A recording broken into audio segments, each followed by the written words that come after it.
Hello, everybody. It's Dr. Rick Wallace checking in with you guys, hoping everything has been good for you so far this week.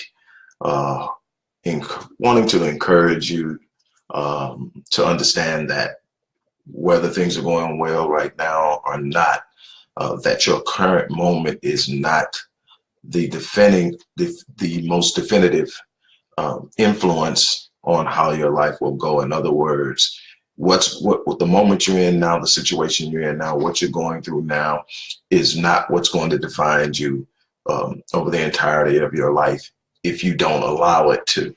One of the problems that many people have is that we tend to identify with a moment, and the more emphatically or the stronger that you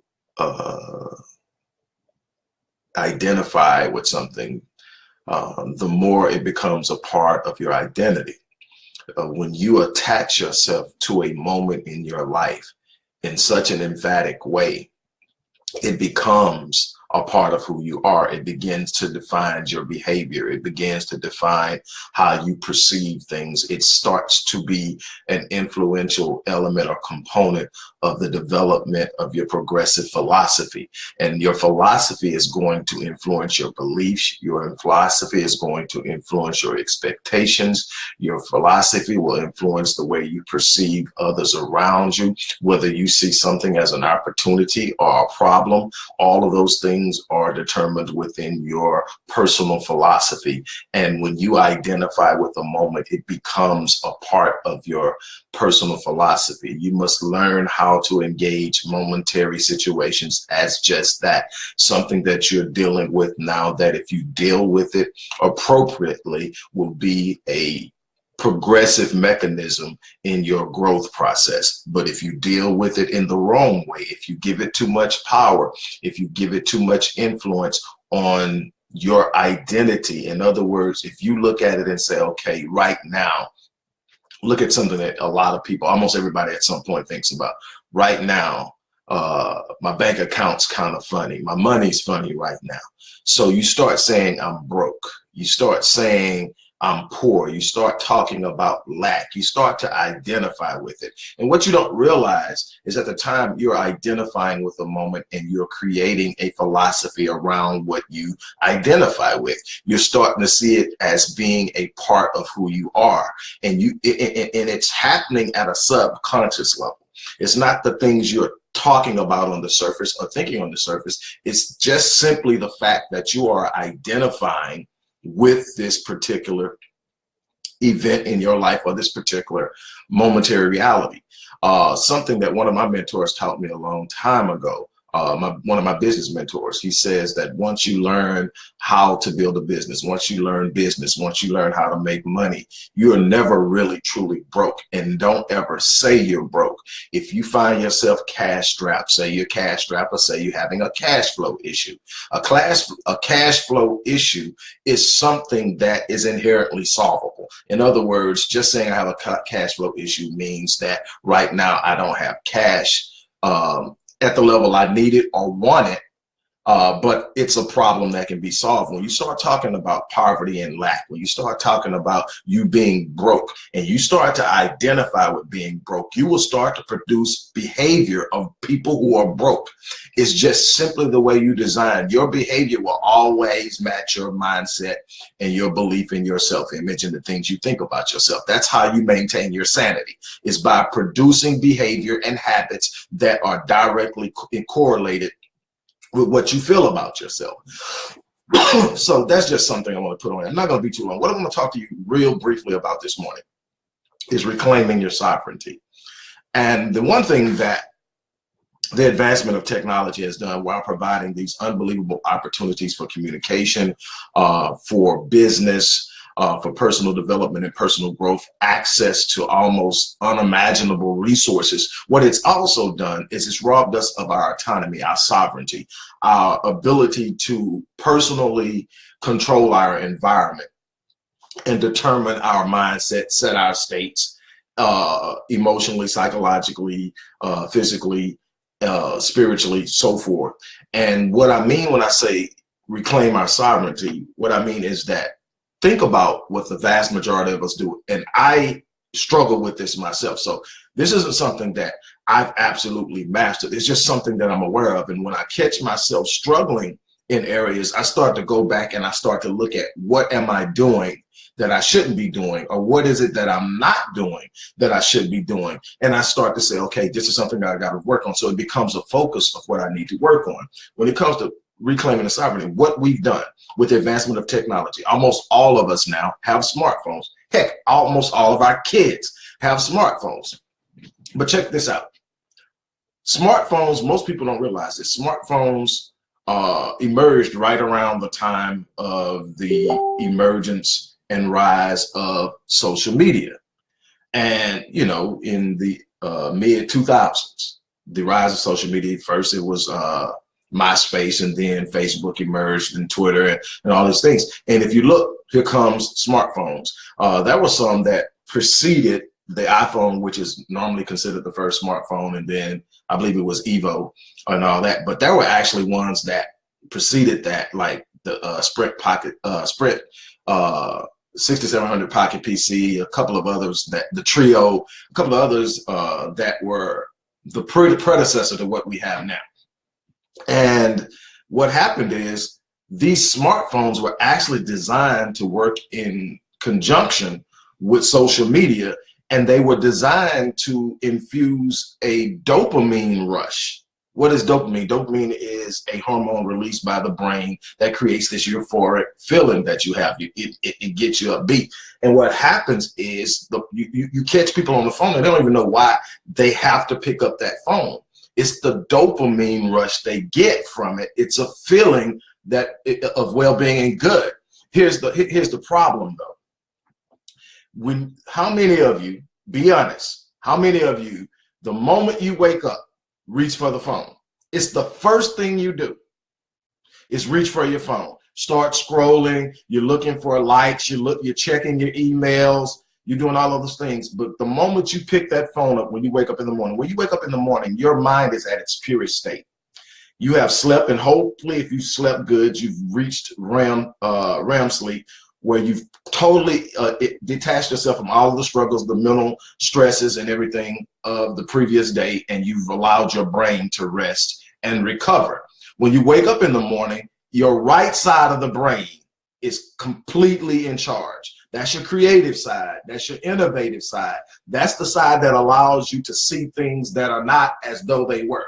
That's the side that allows you to set your state. That's the side that allows you to take control of your day before your day ever starts, by determining how you're going to engage the challenges of the day. But the moment you pick that phone up, you immediately surrender your sovereignty to whatever's on that phone. You know, if it's a good thing, you might have a good day.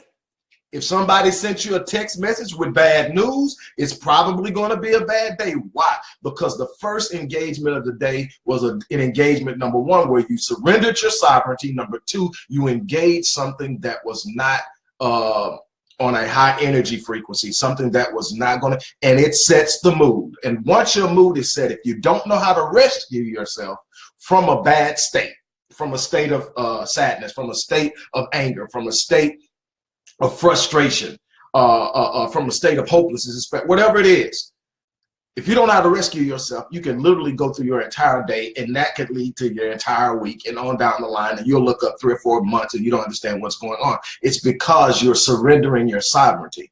What I'm trained myself to do, and what I'm consistently working on now, is my alarm is set on my phone.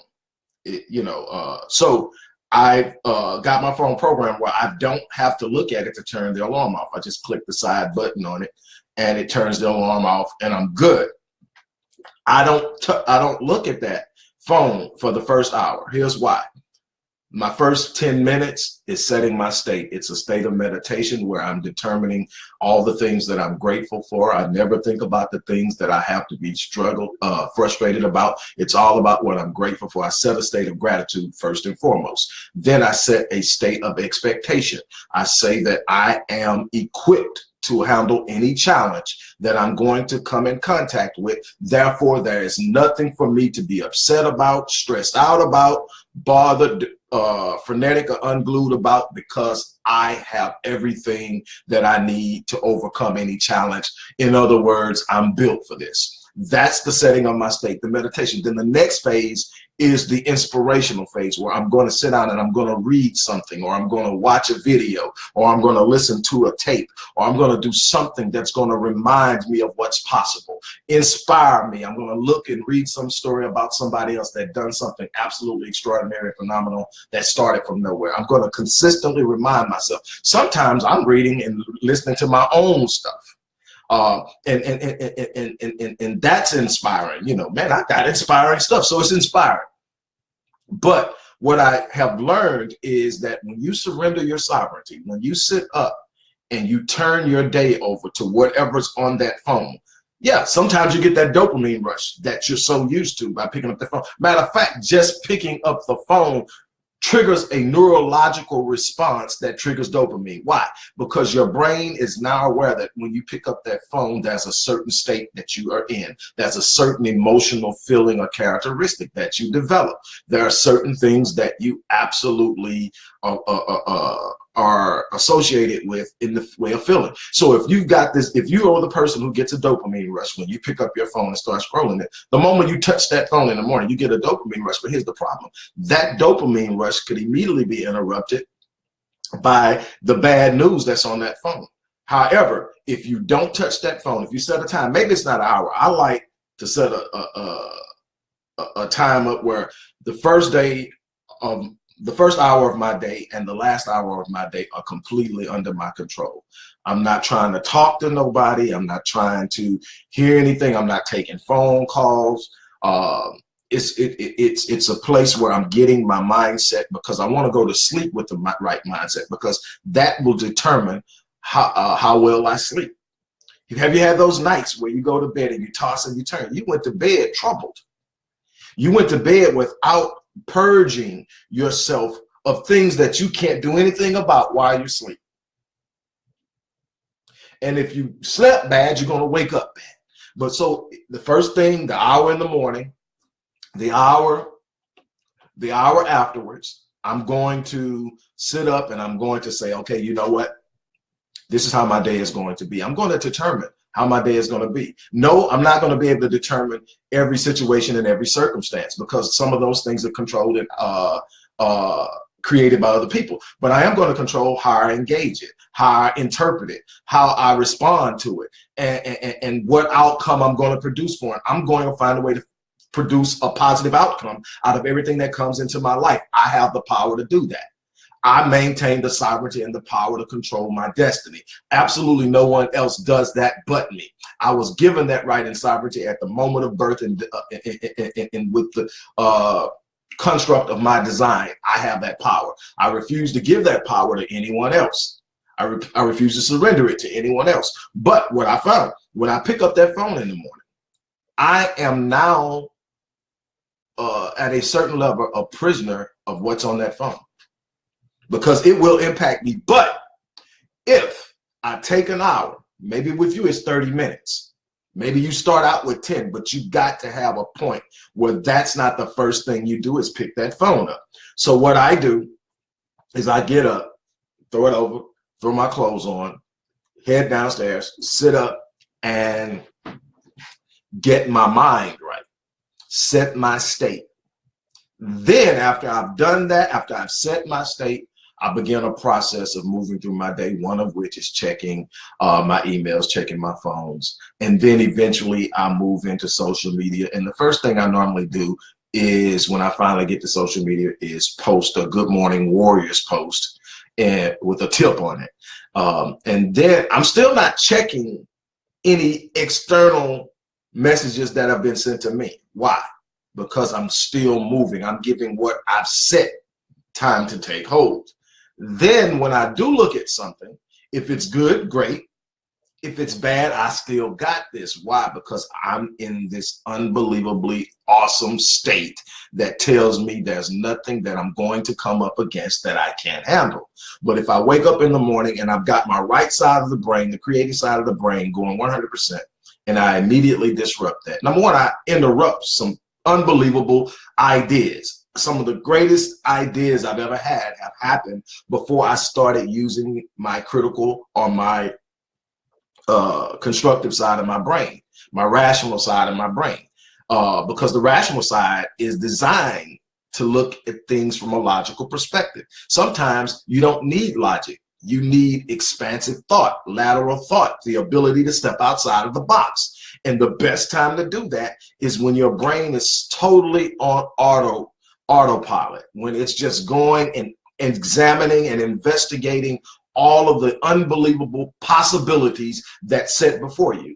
And every last one of us has these unbelievable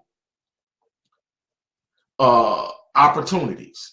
The problem is the philosophies that set our beliefs will interpret an opportunity as a problem, interpret an opportunity as not belonging to us, but in belonging to someone else who has different access than I do.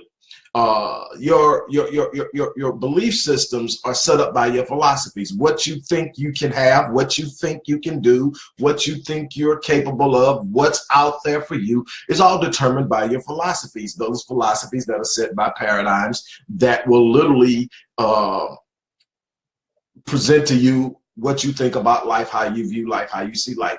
Everybody is viewing life through a lens or a paradigm that was set up by philosophies that are part of their environmental experiences, growing up in the home, environmental experiences when they went to school or in the communities they grew up in, or if they were people like myself. I shifted. Even as a young kid, I shifted my environmental experiences. I took the things I liked from it. And I mean, as early as 5, I can remember 5, 6 years old, I was reading. I wasn't just being fed what my environment fed me. I decided that it was other things out there and I had the power to read. So I would read encyclopedias, 5, 6, 7, 8 years old. Long story, I'm not going to get into that now, but my grandmother saw this in me and she fed it. I mean, she bought the encyclopedias because I had this thing for reading. I had learned how to read at an early age and I literally took off with it. And, you know, now, I mean, that was the precursor to me writing. And now I write and I read. I read far more than I write, you know, and it's the ability that I get up in the morning. If I'm not going to read a book that's empowering, I'm going to watch a video. If I'm not going to watch a video, I'm going to listen to a tape. I'm going to find something that's going to open me up to an idea and expand my belief system and take me to a place where I literally sit up and say, there's absolutely nothing in this world that if I decide I want to do it, anything can stop me. See, I'm not deterred by delay. I'm not a person who believes that delay means denial. So if it doesn't happen today, I'm good. If it doesn't happen next week, I'm good. If it doesn't happen next year, I'm good. If I was telling somebody this day before yesterday, once I set my mind to do something, I don't invest in things I don't believe are worthy of my time because my time is valuable. My energy is valuable. My effort is valuable. So I don't invest in things that are not valuable. But once I make the decision to commit to something, I'm going to either accomplish it or I'm going to die trying. And that's the only way that I have it. And either way is good for me. It doesn't matter. If I die trying, I guarantee you, if I didn't hit the goal, I got a lot further away from where I started than I was when I started. I made some progress. That's life. That's growth. That's what it is all about. But it comes from a self-programmed philosophy of what's possible. I didn't buy it. I'm going to tell you something. It's some people out there right now. Listen to me. I'm about to shut down. There's some people out there right now that don't think you are attractive, but you didn't believe that you were unattractive or that you were ugly or whatever it is going through your head right now until you heard it from someone else. There's some people out there that are going through financial difficulties and they have an idea that because of where they come from, they can never come out of that. They never believed that until they heard it somewhere. Everything that you have a belief from has been introduced to you in some way. Now, the wonderful thing about this life is you have the ability to set your parameters, your beliefs. On your own, you can construct your philosophy and your belief system. You can tell the world how it will respond to you. See, life isn't happening to you, it's responding to you. It's responding to your expectations for your life. And you have the power to set those expectations by shaking. Anything you're telling yourself you can't do, for whatever reason you've given yourself, is a belief that was given to you by someone else. Whether it was your environment, whether it was your parents, whether it was other people who were struggling in the same area. The thing is, you can do it. And the thing is, you can do it the way a lot of people have done it, or you can do it in a creative and resourceful way that it hasn't been done yet. You're never locked into doing anything a certain type of way. And the more creative you are, the more intellectually and emotionally resourceful you are, the more you will be able to obtain, the more you will be able to go out and accomplish, the more you will be able to break through barriers. The barriers are not the end. They are simply a test of your resolve to push through and go all the way. If you're not willing to go the distance, there's going to be so much you're going to get to the end of your life and have not done. Why? Because you got to the wall and you quit. Why? You got to a challenge that was uncomfortable and you quit. Why? You got to a certain situation that it hurt a lot and you quit. If your why wasn't big enough, your commitment to going the distance wasn't big enough, it wasn't strong enough. And that, because of that, every time you met any type of situation that made you feel uncomfortable, made you feel a sense of pain, or you know, whether it was delay, whether it was disappointment, whether it was people talking about you, whether it was the fact that you couldn't hit your goals in the times that you said, whatever it was, you looked at it and you came up with what most people come up with, the rationale. Well, it just wasn't meant for me. There's absolutely nothing that you cannot accomplish when you set your mind to do it and you're willing to go the distance. It's not the violence that sets a man apart, it's the distance he's willing to go. It's not the education that sets a man apart, it's the distance he's willing to go. It's not the people you know that set you apart, it's the distance you're willing to go. Because everything you need, everything that you have to go through it, if you're willing to go the distance, you're going to encounter it at some point. You're going to come across it at some point. You're going to meet them at some point. You're going to make it or earn it at some point. You're going to develop it at some point.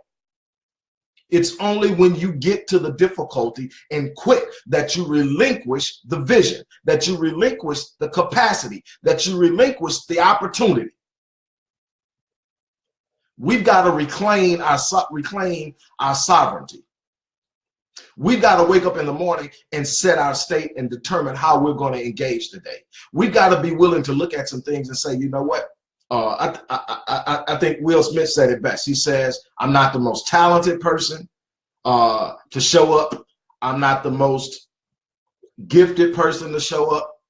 I don't know everything. I'm not the smartest person in the room, but you're not going to outwork me. He says, if you put me on a treadmill with someone else more talented, more smarter than me and everything else, one or two things are going to happen. That person is either going to get off first or I'm going to die on that treadmill.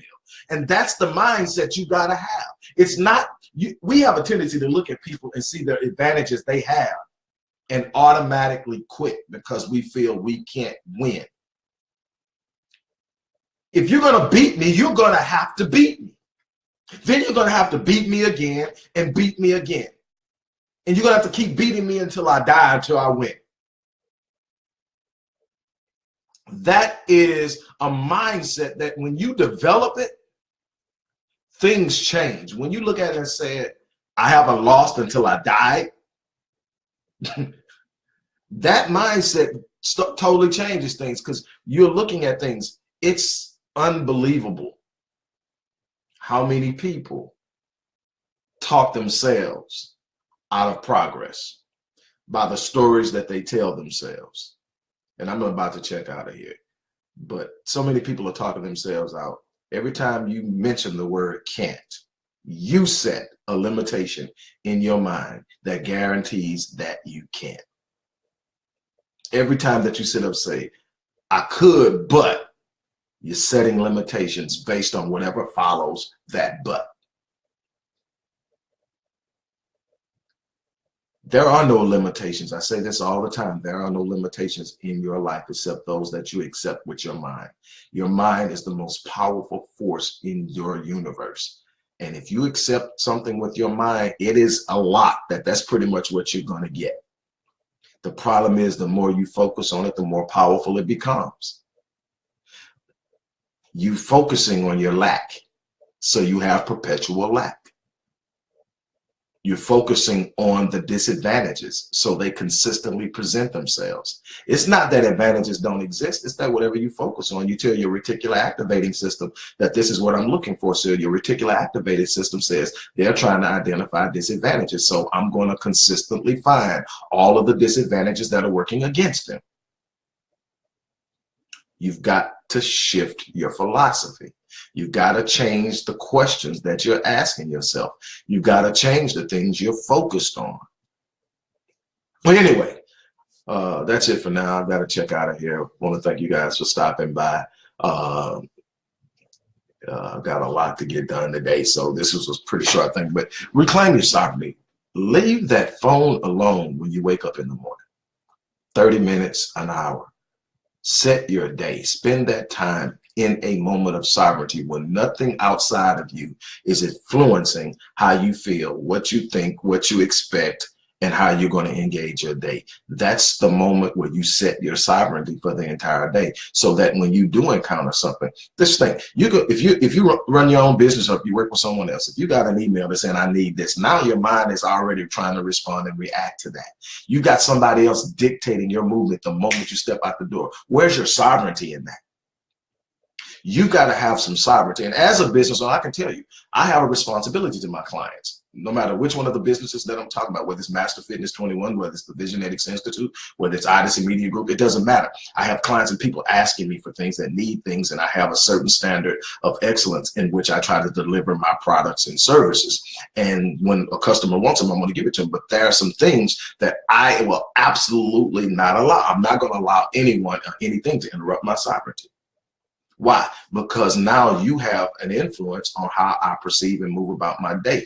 I'm going to set that, because that's going to determine. And yeah, like I say, I struggle with that because that phone is addictive. But I just make it my point. You are not going to pick up that phone. I don't care if it rings, you're not going to pick it up. Not until you set your state, not until you have your hour of sovereignty. Don't you touch it. And I mean, when I first started doing it, I was like, oh my God, man, what if somebody's... The bottom line is that hour that you spend to yourself will be more productive for you than the next 3 to 4 hours of chasing down leads and questions and emails and likes and shares and all the other stuff that you get a rush of when you pick that phone up. What you're able to do in that first hour will have more power than what you do the rest of the day. And if you started out wrong, the chances of ending it up wrong are pretty high. That's it. I absolutely appreciate you guys stopping by. As I always say, I'm going to die on E. I encourage you to do the same thing. Get by the Visionetics Institute and check out some of the resources there to help mold and shape and build a more powerful you. You can check that out at www.rickwallacephd.link. Have a great day. Have a great day, guys.